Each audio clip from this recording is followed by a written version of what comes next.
এই দ্রব্যমূল্য বাজারে এখনো মিলছে 1 টাকায় সিঙ্গারা ও ফুলরি।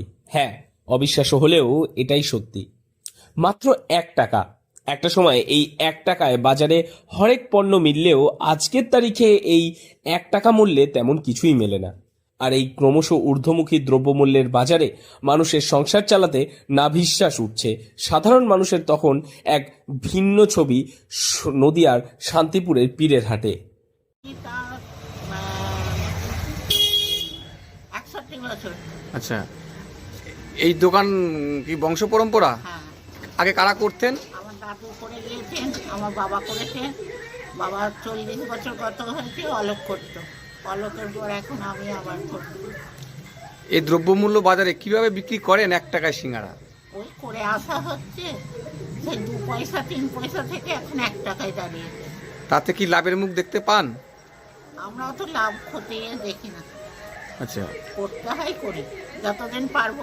আমি আর কতদিন। 1 টাকায় যদি সিঙ্গারা ফুলুরি চপের মতন জিভে জল আনা তেলে ভাজা খেতে চান, তাহলে একবার ভিজিট করুন পীরের হাটের দুই বোনের দোকানে।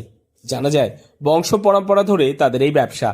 একটা সময় ছিল যখন শান্তিপুরের পীরের হাটের এই তেলে ভাজার দোকানে মিষ্টিও পাওয়া যেত, কিন্তু সময়ের পরিহাসে সেই দিন আজ অতীত। তবে জৌলুস গেলেও আজও পুরনো দিনের মতোই ওই দোকানে মেলে 1 টাকার তেলে ভাজা ও মিষ্টি। সিঙ্গারা নিতে এসেছিলাম। কত করে দাম এখানে সিঙ্গারা? 1 টাকা করে। কবে থেকে বিক্রি করেন ওনার 1 টাকা করে? আমি তো যখন ক্লাস 5-এ পড়ি, যখন এখান থেকে যাতায়াত করতাম, তখন থেকেই দেখি যে সিঙ্গারা বাজে। এবং বাবা কাকাদের মুখে শুনেছি এনাদের দোকান দীর্ঘদিনের দোকান, সে ব্রিটিশ আমলের দোকান। এনাদের দাদু, তারপরে এনার বাবা, তারপরে এনাদের দেখছি। আমি তো ছোটো থেকেই দেখি একদম। এই দোকানটা কয়দিন চালান? এই 2 বোন থাকে। এনার এক ভাই ছিলেন, কিছুদিন আগে 5-6 আগে মারা গেছে। ওনার ভাই থাকতেন আর এনারা থাকতেন, এই বোন, 2 বোন। জানা যায় তাদের দোকানে নেই কোনো কর্মচারী, কারণ বর্তমান দ্রব্যমূল্যের বাজারে একজন কর্মচারী রাখতে গেলে দিতে হবে 500 থেকে 600 টাকা। তাই নিজেদের পেটের দুমুঠো অন্ন জোটাতে 2 বোন চালানো এই দোকান। তাদের পরিবারের লোকজন বলতে আর কেউ নেই, তারাই 2 বোন।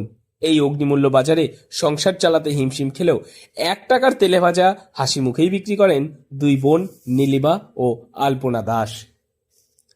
নদিয়ার শান্তিপুর থেকে মৈনাক দেবনাথের রিপোর্ট, লোকাল 18 বাংলা।